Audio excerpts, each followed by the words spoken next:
to tackle. Joining us now to weigh in on what's next for plumbers and the other winners and losers of the legislative session, Sam Robles of Progress Texas and Matt Mackowiak, a Republican strategist. Thanks to both of you for being here. Thanks. Good to see you. The politics surrounding the plumbing issue, without getting into all of the weeds of all of this, you know, what does this say to consumers, and also just kind of what lawmakers did with this and the urgency from plumbers to call them back for a special session? Do you see that happening? You know, we're not quite sure if we're going to see that happen this year. I think what it does put consumers in a place of having to now navigate a difficult system.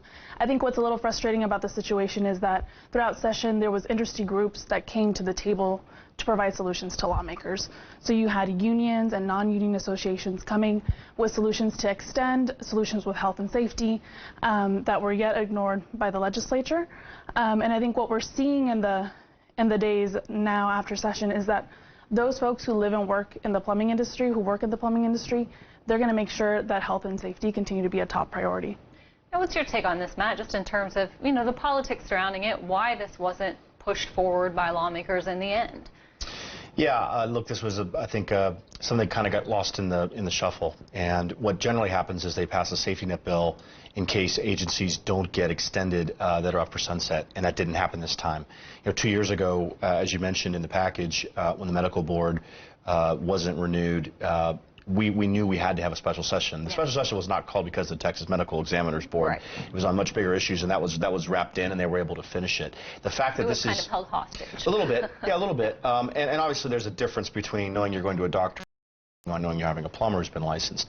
I think the solution here, short of a special session, which I think is highly unlikely, is you're going to have cities start to license plumbers, right? So I think, as Sam said, you know, consumers now should go to companies that have been established, that haven't been around for more than a couple months, go on Angie's List, go on other sites where you can find someone who's well referred. You know, plumbing is a serious thing. I mean, you're getting under your house, into your pipes. I mean, it can really cause problems if you have an amateur doing it. Yeah, and as they were pointing out too, I mean, it's a lot more than just fixing a leak and everything else. So consumers pay attention, and we'll see what happens moving forward and how that gets fixed. I want to turn to the rest of the session. Matt, I'll start with you on this. Just the biggest successes from your standpoint in terms of what lawmakers were able to pass and kind of the lawmakers who really shone.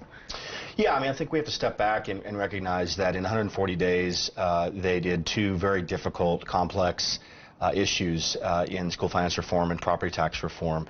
And that was in many ways because I think people in the House and the Senate for the first time recognized you couldn't do one without the other.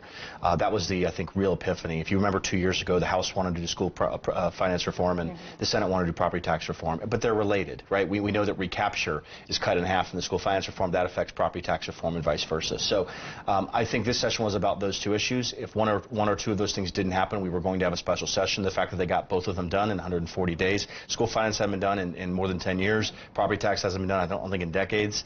And so that's a major success. Who deserves credit? Look, I think you have to start with the big three, right? They worked together well. If they had disagreements, they handled them privately. They kept the train on the tracks. There are some criticisms, particularly for Speaker Bonin, among some conservative activists about the way the session went in terms of some conservative reforms that didn't get done. But the big three, the committee chairs on the relevant committees, Dan Huberty in the House getting school finance going, Senator Bettencourt in the Senate, Paul Bettencourt of Houston. So, look, this is a session where now, you know, legislators can go back and talk about why the school finance reform and the property tax reform are good for Texans. Yeah, from the Democratic standpoint, I mean, the biggest successes, obviously, it was a bipartisan issue with school finance reform.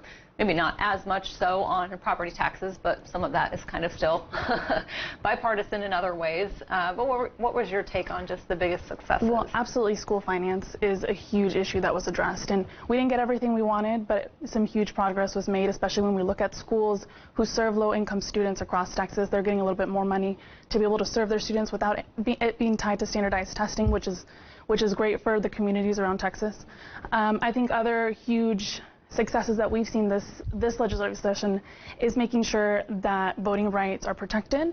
And there was a huge movement of organic grassroots organizations across the state standing up and making sure that when it came to issues like removing voters from the voter rolls or the nomination of David Whitley to the Slow Down the Vote bill, Senate Bill 9, all these pieces, you had people who were engaged and active and participating in their democracy in a way that needed to be done this session, and when it was one of the biggest issues that was coming up in the face of bread and butter. I guess I had one thing on David Whitley.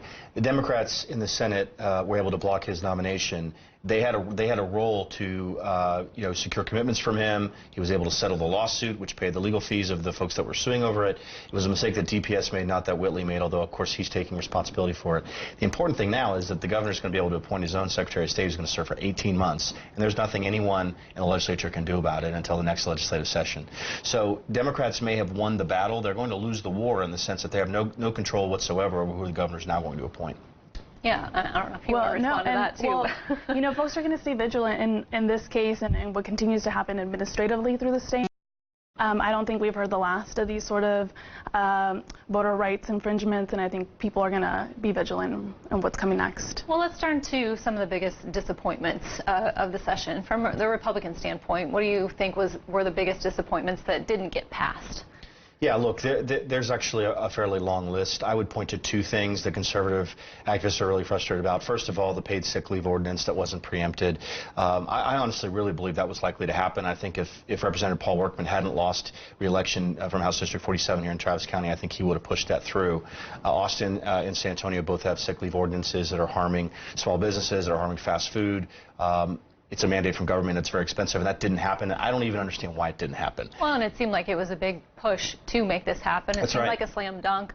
A lot of the controversy came through with not keeping or protecting the non-discrimination ordinance. That's right. Yeah, that was what I think caused the problem. I think the other thing I'll mention is ending the taxpayer expenditure on lobbying on behalf of cities and counties. No-brainer, passed the Senate. The House watered it down, exempted rural areas, and you still had 25 House Republicans vote against it. I'll predict to you right now, almost all of those 25 are going to see serious primaries next time.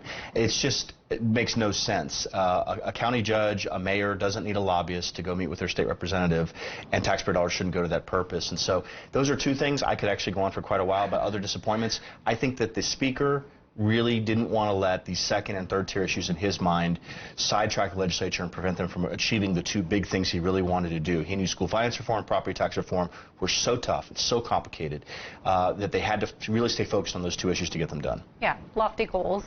Sam, biggest disappointments from the Democrat standpoint, Progress Texas standpoint? We failed to see anything pass on health care or expanding Medicaid this session in a state that has the highest rate of uninsured Texans, in a state where we have the highest rate of uninsured children, where we see mothers die after birth and there was zero. And so I think this is going to be a huge 2020 issue for folks who have to answer to their constituents back in the district. And then, one of the biggest things is while lawmakers were focusing on school finance and property taxes, they still had time to try to tackle some restrictions when it came to accessing health care for abortion rights and reproductive rights. And so we saw this session in the theme of local control and local solutions. The state prohibit local municipalities from partnering with clinics like Planned Parenthood and other things like that. Right. Lastly, real quickly, how do you think this sets up lawmakers for 2020 with regards to the Texas legislature? Well, I think, first of all, you didn't have the kind of divisive issues that can put Republican incumbents in a tough spot running for re-election, and so now they're going to be running on a much more sort of bread and butter type of agenda. Look, they've got to go out and sell, in particular, the property tax reform. It's not going to be a major cut. It's going to prevent a major increase, which has been happening year after year after year. It's now going to limit cities and counties to 3.5% without voter approval. It's now going to limit school districts to 2.5%. That's a serious improvement on the system we have. They've got to go out and sell it. Democrats really gunning for the Texas House. I mean, do you think that things were left calm enough that this could happen or not? Well, I think we sure are gonna win those seats in the House, and I think what we've seen this session and what came from the election in 2018 is that voters are holding their people accountable, no matter where you're at on the political spectrum. We're making sure all lawmakers are working for us, and I think some of these things, like school finance, couldn't happen if there weren't more Democrats in the House. Session's over. 2020 campaigning all has begun already. Yep. Thanks to both of you for being on the program. We'll get you back in soon. Thanks. Thank you.